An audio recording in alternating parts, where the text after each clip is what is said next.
Hi guys, Mark here and thanks for watching. In today's video lesson I'm going to come to you with something a little bit different from normal. Now as a tennis coach we often become involved in technical changes or mechanics of swings, and we can really overcomplicate what is a really simple sport, which is making sure that in order to win you always put one more ball back in the court than the other person. Very simple. Now as coaches, as I mentioned, we often deviate too much from that and we become too complex. So in today's video, what I want to show you is some simple drills that you can do to work on ball control. Something that is somewhat of a lost art in today's game with the junior players, the recreational players. Everyone's always wanting to do things that they're not quite ready to do. Maybe hitting kick serves before they've mastered a regular serve, or working on shots that they're just not having the ability to do yet, as their racket and ball control is not where it needs to be. So in these very simple drills here, you're going to get to see a very good player working on simple ball control, and this is something that a lot of players find boring and tedious, but is essential to moving up the ladder in terms of your ability. So take a look at some simple drills here, and remember that before you move up, before you run, you need to be able to walk, and before you walk you need to be able to crawl. Very important that you go through all the progressions and that you have great control over the ball and the racket. The best players in the world, the Federers, the Djokovic's, you watch these guys, they understand where the racket and the ball is in relation to themselves and in space, and they are able to put that ball almost exactly where they want it time after time. Hitting 150, 200 balls in a row for them is no problem at all. Now when I grew up in England playing tennis, that was often the start of every practice, was 200 balls down the middle, 200 balls forehand cross-court, 200 balls backhand cross-court. Then the practice would start. And as a coach now in South Florida, I'm often amazed at how little control very good players have over the ball. So when they are forced to moving and to approaching and to hitting different kinds of shots, they're often not able to do it as they lack the necessary racket control. Take a look. In this first part here, we're just doing some very basic exercises that everybody has done when they first started playing tennis, but the fundamentals are often forgotten. Simply working on ball and racket control and feeling where the ball is in relation to our body and the racket. Very simple here, but very important as a tennis player that you have complete control over the racket and the ball. It should act as though it's an extension of your arm.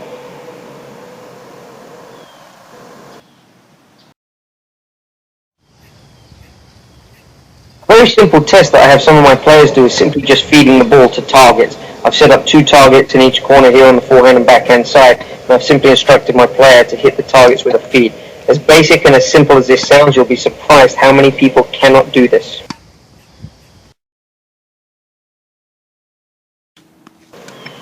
Okay, a lot of players start with mini tennis, but they often fail to do it correctly. As we start here, we're going to work immediately on hitting the ball in the service box, but on the center line. So we're aiming for that center line. That gives us a nice goal right away and a target. And immediately we're going to have 100 shots in a row before we are allowed to move back to the baseline. And this really works on simple ball control, but it's really getting our eyes focused and dialed in as well as our feet.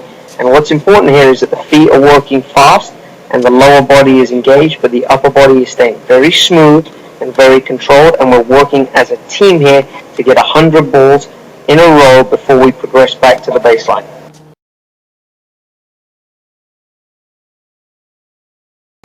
Okay, so now we've done that, we're going to progress back here to the baseline, and what we're working on here is absolutely controlling the ball. You'll notice that I've set up a net checker there which acts as a guide, and I've set that to 2 feet above the height of the net. And what that does is just allow us to judge where our ball is. So if we go under that rope, a lot of the times we're going to find that the ball is left short, but it's an excellent way to just use as a baseline measurement. And what we're working on here is controlling the ball down the middle. You'll notice we've got a cone out for both of us, and what we're working on is controlling that ball and trying to put each shot as close to that target as we can. And you'll be surprised once again at how hard this can actually be. But the key to this exercise is making every shot the same, having the same preparation, the same contact point over and over again. And as simple as this may look, it can often be a very difficult and underworked drill because so many players struggle to keep that contact point in the same place. So now we're going to progress into a slightly different drill where we're using both sides of our racket. The player here is working on using both the front side and the back side of the racket, working on slice and then topspin. This is a great contrast drill, but again we're working to try and control the ball down the middle of the court to each other, switching up between using the front and the back of the racket. A really excellent way here to engage the hands, the eyes and the feet, but really working on using that racket as though it's an extension of your hand. And again here you'll see he hits forehand slices and backhand slices. And you'll notice now when you watch some top players such as Federer, Djokovic, Murray, these guys are sometimes using that slice forehand when they're out wide or in trouble, or even as a return. So very important that we have full control and can use both sides of the racket.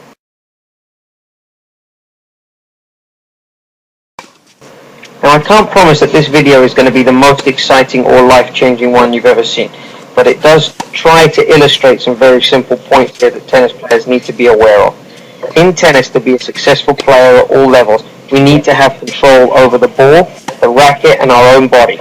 So we've progressed now to going forehand cross-court, and I do like to try and encourage the player to take a step or two back to the middle of the court after each ball. As you can see here, the player is doing it a little bit, but could do a much better job. Now in this particular drill here, we got to about 160 balls in a row without making a mistake. Now obviously for the sake of the video, I'm not going to show you the whole thing. But what I want you to pay attention to is most of the time we're getting reasonably close to the target, and we are getting into the same position and trying to create the same contact point time and time again. And that's the key. Having the same contact point and the same base every time is crucial to being able to replicate the same shot over and over. Okay, now we've just taken the same drill and we're going with the backhand side. We've kept the net checker up as a guide, and what we're working on again is consistency and accuracy. And what I want you to notice here is that for the most part, he is in the same position with the same contact point each time. And that's crucial if you want to be able to play the same shot consistently over. So he's really got to work his feet hard and be in the same position, and he has to beat the ball to the bounce. He has to get in position before the ball is bounced, otherwise he's not going to be able to have a strong base and be set up before he hits. So crucial here that he beats the ball to the bounce, sets up with a nice early preparation, and keeps that contact point the same every time.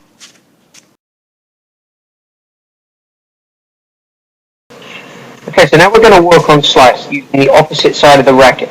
And you can have both players slicing, or one slicing and one hitting topspin, which is a slightly more difficult progression of the drill. But again here, he's trying to work the point or work the shot so that he's always in position before the ball gets to him. That doesn't mean he sets up too early, but it means he's getting to the ball before it bounces when possible. And again, he's working on trying to keep the same contact point each time. And now the net checker is up. He's trying to go under that where possible, which is going to allow him to really knife the ball and create some real penetration on the shot. Now we progress to the net, which is possibly the future of tennis. As players have become so good at the baseline, we're going to have to start moving forwards into the court again. And as you can see here, what we're working on is having that ball caught by the racket on the volley and then hitting it over. So it's a two-touch volley. It's very, very difficult to work on this, but an excellent way to feel the contact and where the ball needs to be in relation to your body in order to hit it back effectively.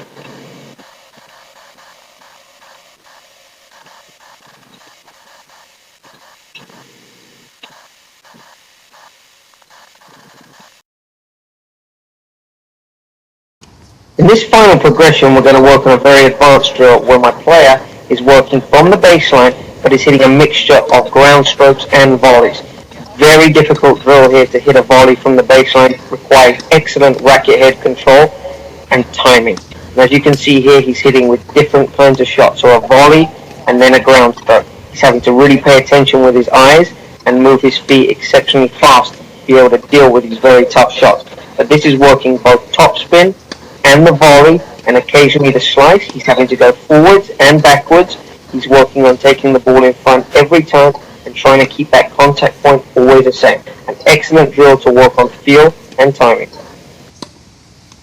Okay, now I'll bring my player up to the net, keeping the net checker up as always. I'm going to try to hit under the rope now to make his volleys difficult.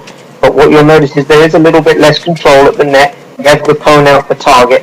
But players of all ages and abilities no longer work enough on slice, volleys, approach shots.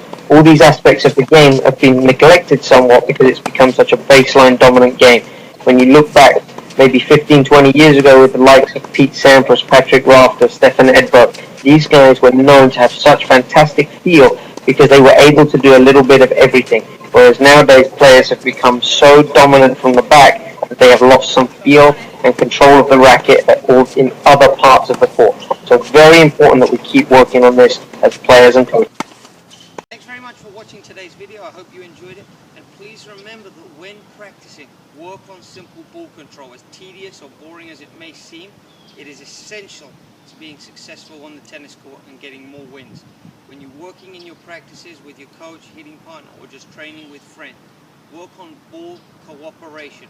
Work on trying to maintain that ball crossing back and forth over the net as many times as you can. There's many stories about players hitting great targets, and the best one is Gustavo Kuerten, who won many French Opens, used to practice with a dime. He would have a dime placed on the court, and he would be aiming for that. That's how small and how accurate he was trying to be. And a lot of us, as recreational and lower level players, are not able to consistently maintain the same ball over and over again.